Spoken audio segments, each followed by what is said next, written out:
मालासेरी डूंगरी की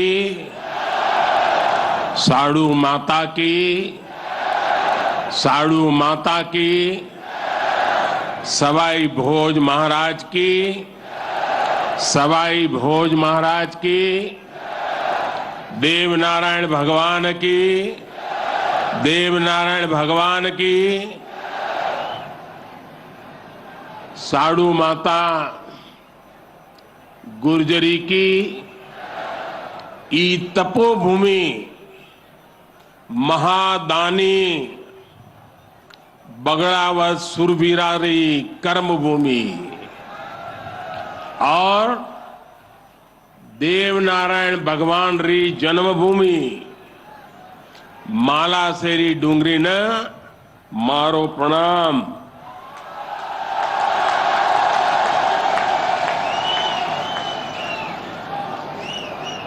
श्री हेमराज जी गुजर, श्री सुरेश दास जी,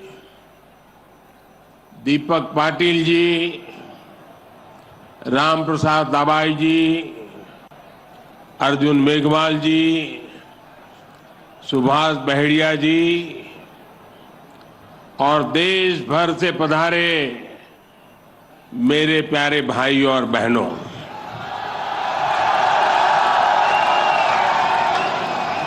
आज इस पावन अवसर पर भगवान देवनारायण जी का बुलावा आया और जब भगवान देवनारायण जी का बुलावा आए और कोई मौका छोड़ता है क्या? मैं भी हाजिर हो गया। और आप याद रखिए, ये कोई प्रधानमंत्री यहां नहीं आया है।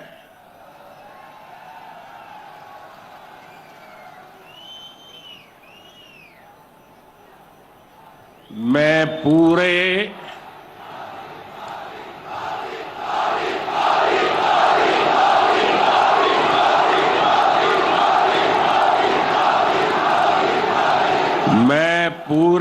भक्ति भाव से आप ही की तरह एक यात्री के रूप में आशीर्वाद लेने आया हूं।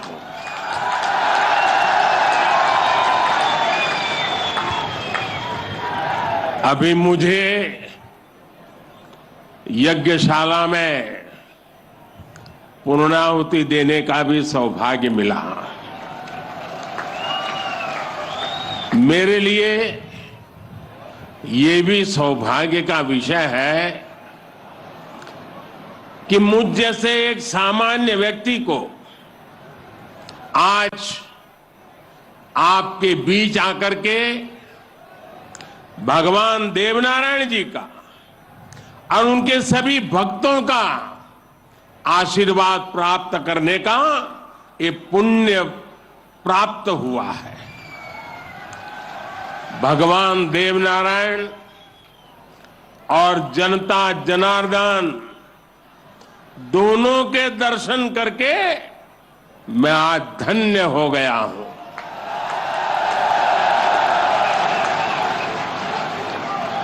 देश भर से यहां पधारे सभी श्रद्धालुओं की भांति मैं भगवान देवनारायण से अनवरत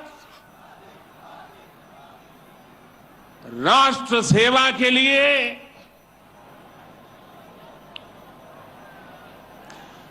गरीबों के कल्याण के लिए आशीर्वाद मांगने आया हूं।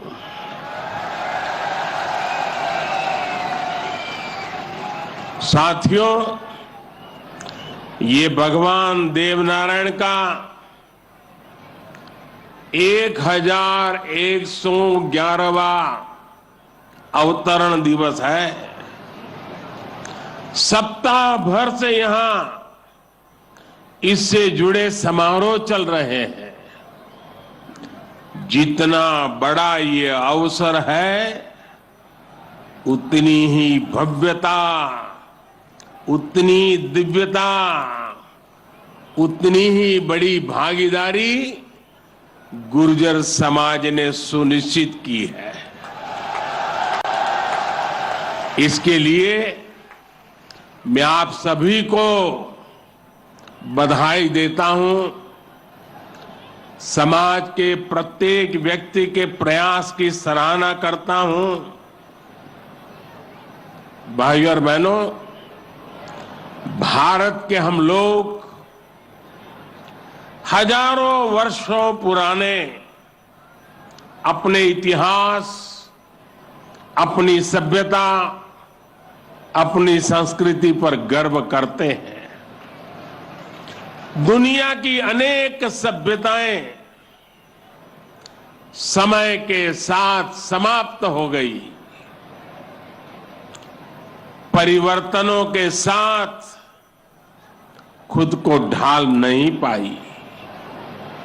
भारत को भी भौगोलिक, सांस्कृतिक, सामाजिक और वैचारिक रूप से तोड़ने के बहुत प्रयास हुए, लेकिन भारत को कोई भी ताकत समाप्त नहीं कर पाई। भारत सिर्फ एक भूभाग नहीं है, बल्कि हमारी सभ्यता की, संस्कृति की, सद्भावना की, संभावना की एक अभिव्यक्ति है।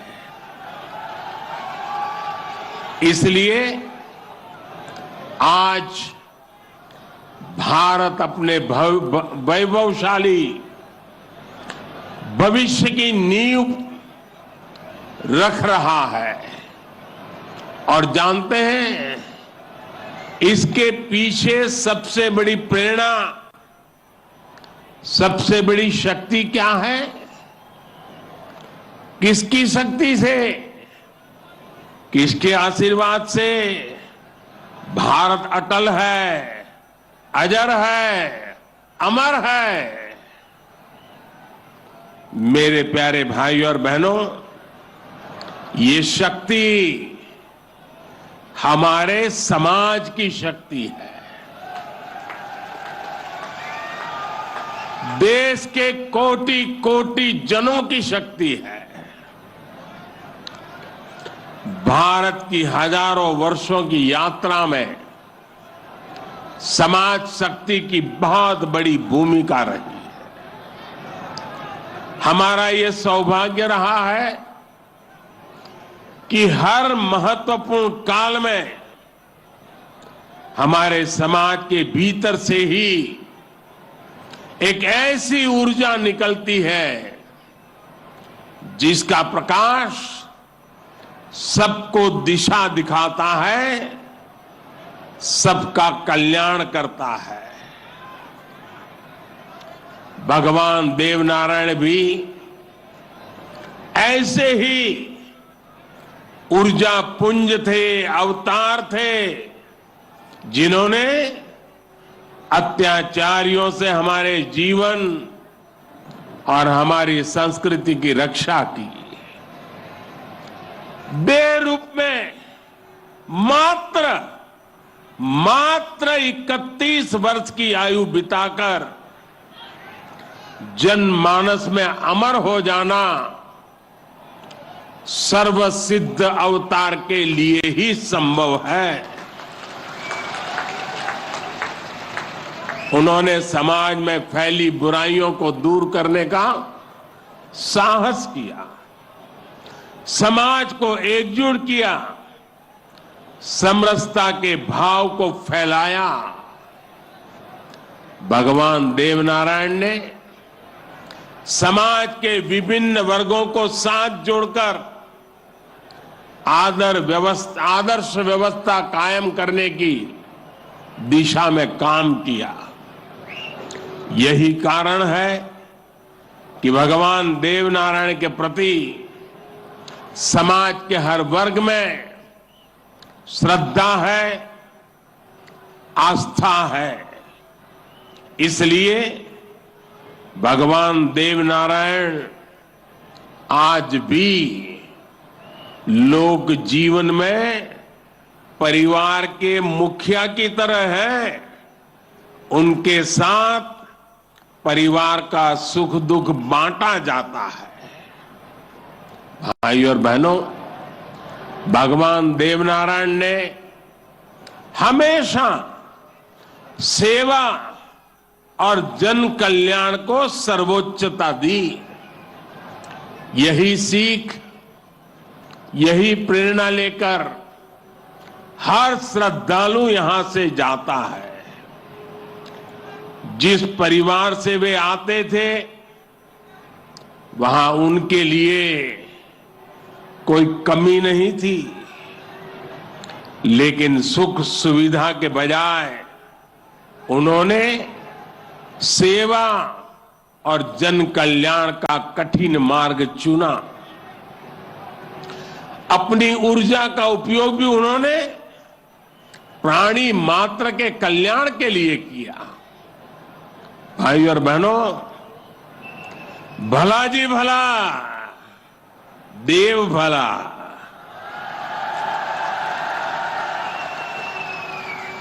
भला जी भला, देव भला। इसी उद्घोष में भले की कामना है, कल्याण की कामना है। भगवान देवनारायण ने जो रास्ता दिखाया है, वो सबके साथ से सबके विकास का है। आज देश इसी रास्ते पर चल रहा है। बीते 8-9 वर्षों से देश समाज के हर उस वर्ग को सशक्त करने का प्रयास कर रहा है जो उपेक्षित रहा है, वंचित रहा है।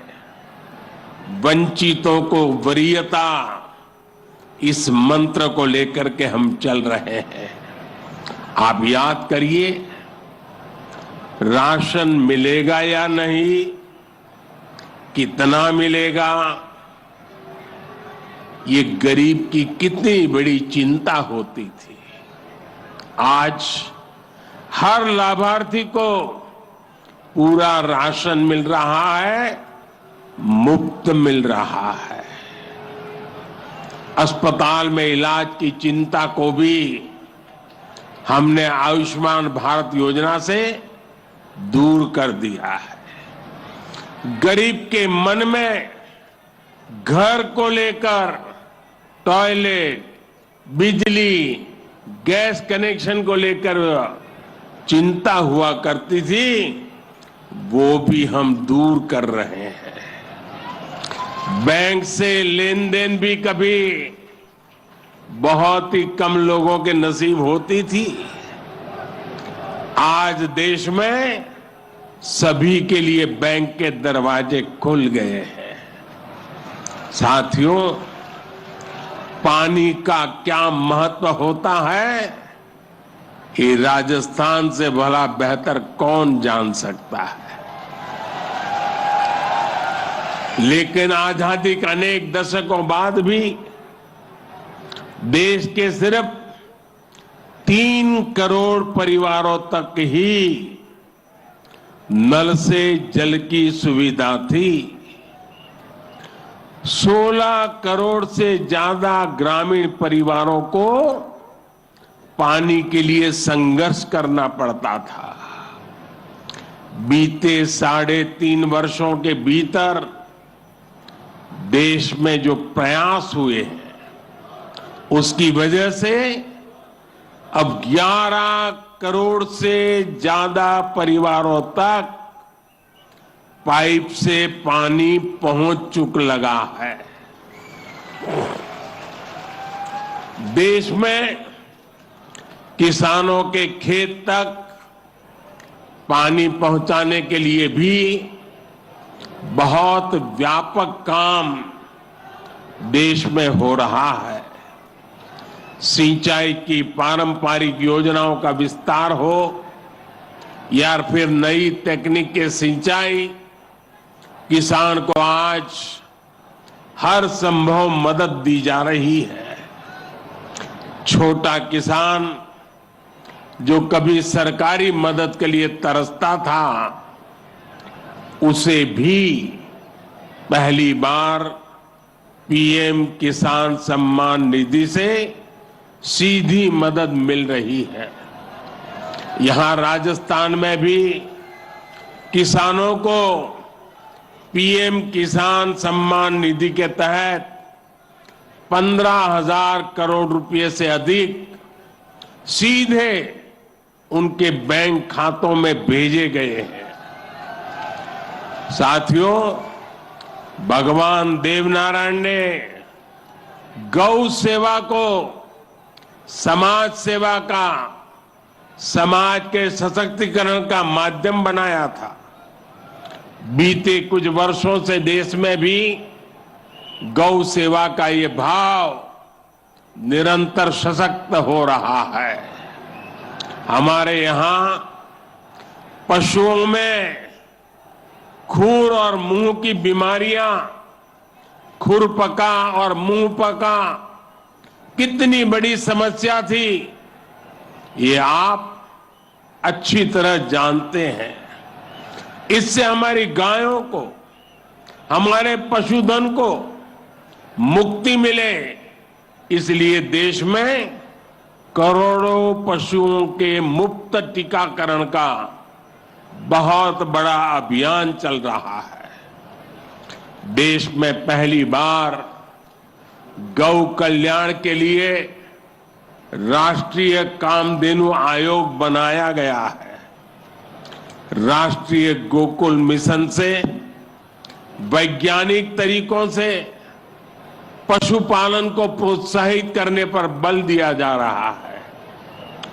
पशुधन हमारी परंपरा, हमारी आस्था का ही नहीं, बल्कि हमारे ग्रामीण अर्थतंत्र का भी मजबूत हिस्सा है।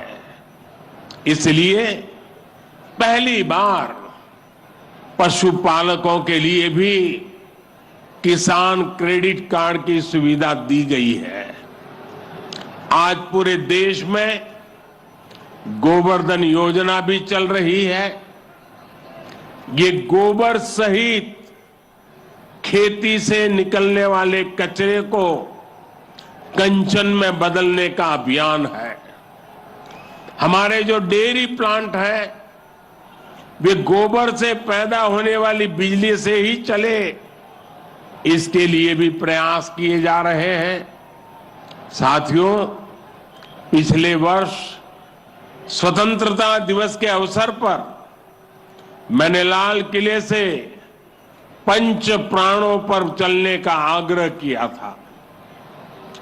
उद्देश्य यही है कि हम सभी अपनी विरासत पर गर्व करें, गुलामी की मानसिकता से बाहर निकले और देश के लिए अपने कर्तव्यों को याद रखें। अपने मनुष्यों के दिखाए रास्तों पर चलना और हमारे बलिदानियों, हमारे शूरवीरों के शौर्य को याद रखना भी इसी संकल्प का हिस्सा है। राजस्थान तो धरोहरों की धरती है। यहां सृजन है, उत्साह और उत्सव भी है, परिश्रम और परोपकार भी है, शौर्य यहां घर घर के संस्कार है। रग राग राजस्थान के पर्याय है, उतना ही महत्व यहां के जन जन के संघर्ष और संयम का भी है। ये प्रेरणा स्थली भारत के अनेक गौरवशाली पलों की, व्यक्तित्व की साक्षी रही है। तेजासी से बाबूजी तक गोगा जी से रामदेव जी तक, बप्पा रावल से महाराणा प्रताप तक, यहां के महापुरुषों, जननायकों, लोक देवताओं और समाज सुधारकों ने हमेशा देश को रास्ता दिखाया है। इतिहास का शायद ही कोई कालखंड है जिसमें इस मिट्टी ने राष्ट्र के लिए प्रेरणा न दी हो। इसमें भी गुर्जर समाज शौर्य, पराक्रम और देशभक्ति का पर्याय रहा है। राष्ट्र रक्षा हो या फिर संस्कृति की रक्षा, गुर्जर समाज ने हर कालखंड में प्रहरी की भूमिका निभाई है। क्रांतिवीर भूप सिंह गुर्जर, जिन्हें विजय सिंह पथिक के नाम से जाना जाता है, उनके नेतृत्व में बिजोलिया का किसान आंदोलन आजादी की लड़ाई में एक बड़ी प्रेरणा था। कोतवाल धन सिंह जी और जोगराज सिंह जी ऐसे अनेक योद्धा रहे हैं जिन्होंने देश के लिए अपना जीवन दे दिया। यही नहीं, राम प्यारी गुर्जर, पन्ना धाय जैसी नारी शक्ति की ऐसी महान प्रेरणाएं भी हमें हर पल प्रेरित करती है। ये दिखाता है कि गुर्जर समाज की बहनों ने, गुर्जर समाज की बेटियों ने कितना बड़ा योगदान देश और संस्कृति की सेवा में दिया है। और ये परंपरा आज भी निरंतर समृद्ध हो रही है। ये देश का दुर्भाग्य है कि ऐसे अनगिनत सेनानियों को हमारे इतिहास में वो स्थान नहीं मिल पाया जिसके वो हकदार थे, जो उन्हें मिलना चाहिए था। लेकिन आज का भारत, नया भारत, बीते दशकों में हुई उन भूलों को भी सुधार रहा है। अब भारत की संस्कृति और स्वतंत्रता की रक्षा के लिए भारत के विकास में जिसका भी योगदान रहा है, उसे सामने लाया जा रहा है। साथियों, आज ये भी बहुत जरूरी है कि हमारे गुर्जर समाज की जो नई पीढ़ी है, जो युवा है, वो भगवान देव नारायण के संदेशों को, उनकी शिक्षाओं को और मजबूती से आगे बढ़ाएं। ये गुर्जर समाज को भी सशक्त करेगा और देश को भी आगे बढ़ाने में इससे मदद मिलेगी। साथियों, 21वीं सदी का ये कालखंड भारत के विकास के लिए, राजस्थान के विकास के लिए बहुत अहम है। हमें एकजुट होकर देश के विकास के लिए काम करना है। आज पूरी दुनिया भारत की ओर बहुत उम्मीदों से देख रही है।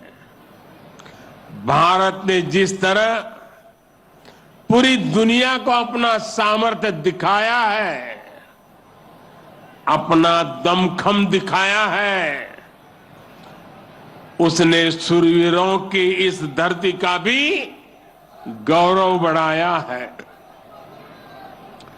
आज भारत दुनिया के हर बड़े मंच पर अपनी बात डंके की चोट पर कहता है। आज भारत दूसरे देशों पर अपनी निर्भरता कम कर रहा है। इसलिए ऐसी हर बात जो हम देशवासियों की एकता के खिलाफ है, उससे हमें दूर रहना है। हमें अपने संकल्पों को सिद्ध कर दुनिया की उम्मीदों पर खरा उतरना है।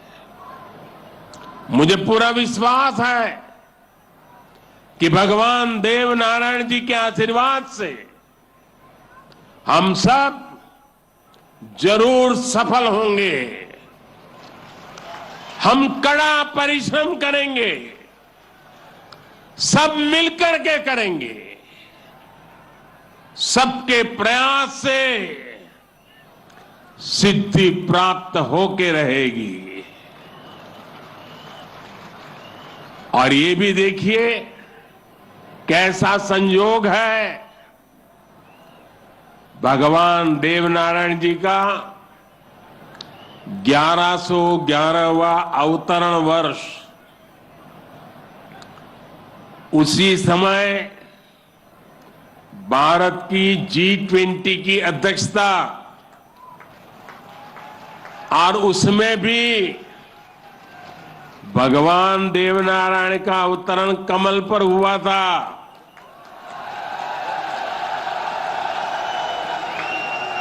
और G20 का जो लोगो है उसमें भी कमल के ऊपर पूरी पृथ्वी को बिठाया है। ये भी बड़ा संयोग है। और हम तो वो लोग हैं जो पैदाइशी कमल के साथ हुई है।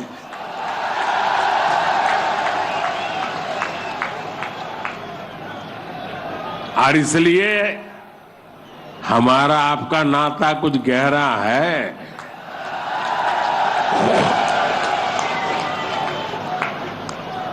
लेकिन मैं पूज्य संतों को प्रणाम करता हूं। इतनी बड़ी तादाद में यहां आशीर्वाद देने आए हैं। मैं समाज का भी हृदय से आभार व्यक्त करता हूं कि एक भक्त के रूप में मुझे आज यहां बुलाया, भक्ति भाव से बुलाया। ये सरकारी कार्यक्रम नहीं है, पूरी तरह समाज की शक्ति, समाज की भक्ति, उसी ने मुझे प्रेरित किया और मैं आपके बीच पहुंच गया। मेरी आप सबको अनेक अनेक शुभकामनाएं हैं। जय देव दरबार, जय देव दरबार, जय देव दरबार।